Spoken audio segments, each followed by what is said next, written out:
morning mga kalangga. Yun, bili muna tayo ng pandesal. Medyo maaga pa naman, natanghali pa tayo gising, no? Dahil sa pagod rin at antok.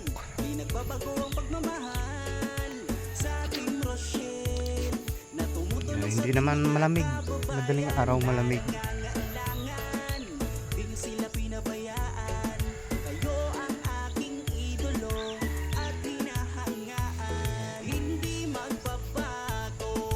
Punta namin nung nakaraan pang March, putik pa po yan mga kalangga. Ngayon medyo okay na po siya. Yung mga kasama natin, naghati-hati kami sa kubo tapos sa boarding house.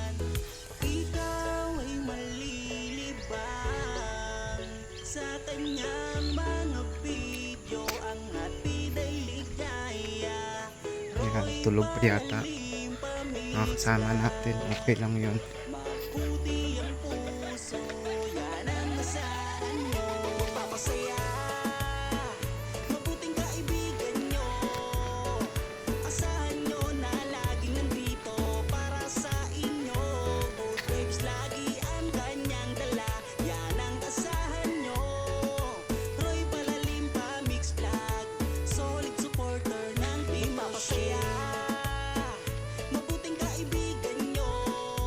Kita niyo po, gano'n kasimple yung mga kasama natin.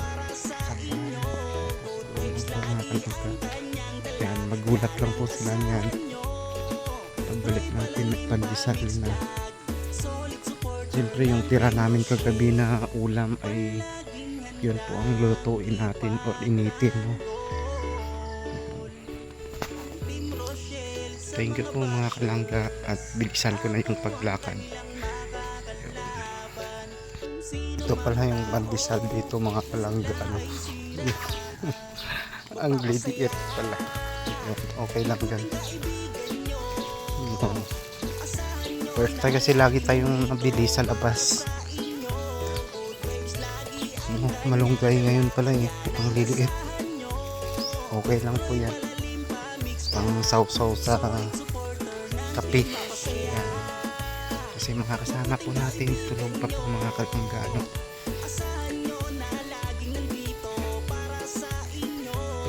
Napakasimple.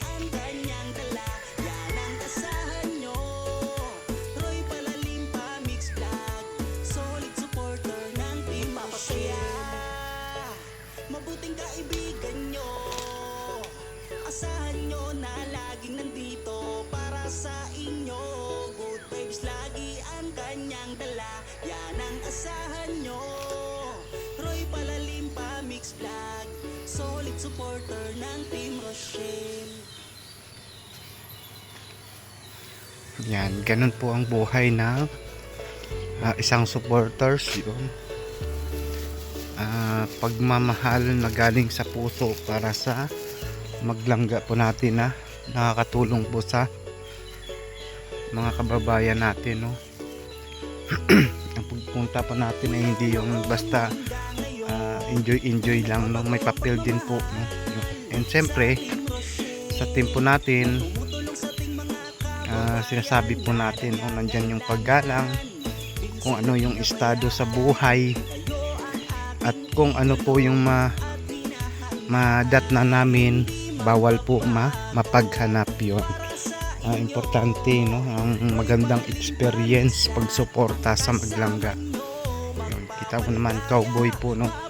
Ako di bali ako lalaki ako, pero sila mga babae.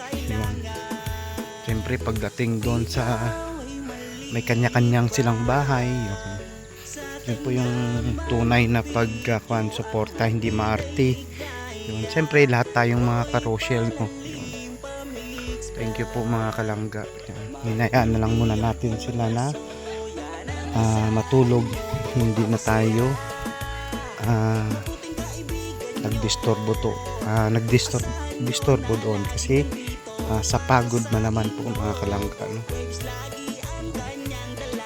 Okay lang yan, at least makapagpahinga po sila. Doon sila sa boarding house, no? Kasi walang Tsaka may baon kaming electric fan. Dahil nga sabi ko magdala kasi mainit pa at is panigurado. And syempre hati kami dito sa kubo yung iba, doon yung iba. Yun. At mamaya syempre pagbigay galang pupunta po tayo kay Langga Rachel doon sa bahay nila. Pero pahinga muna ngayon, wala kaming kuhan ngayon. Ganap yung kwentuhan lang. And syempre tayo mayroon pa inaayos hanggang sa ngayon. Kape muna. Ayan, thank you po mga kalangga. Ayan, kubo na. Mamaya punta tayo kina Langga. May update lang. Thank you po. Bye bye. Kahit ako nung pagkadating kong ganun, mainit siguro sa loob. Baka kung hindi doon.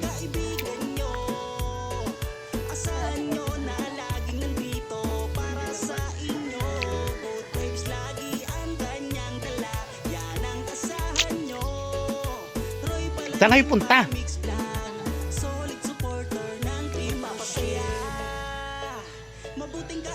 Magising yan doon mamaya.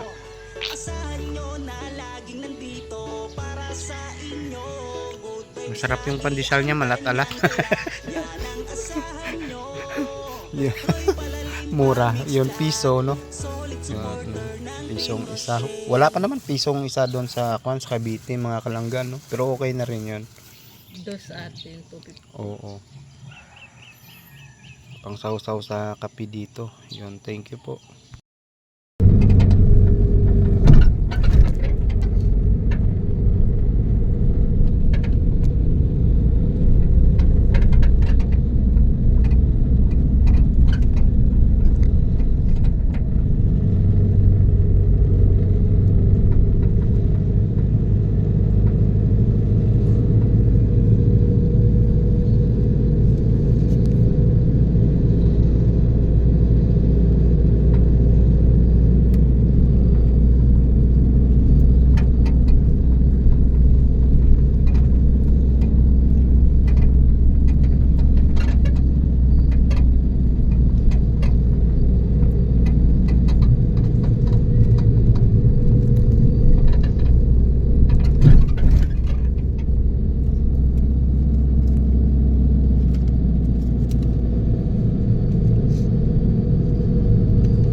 Naligaw ang bus.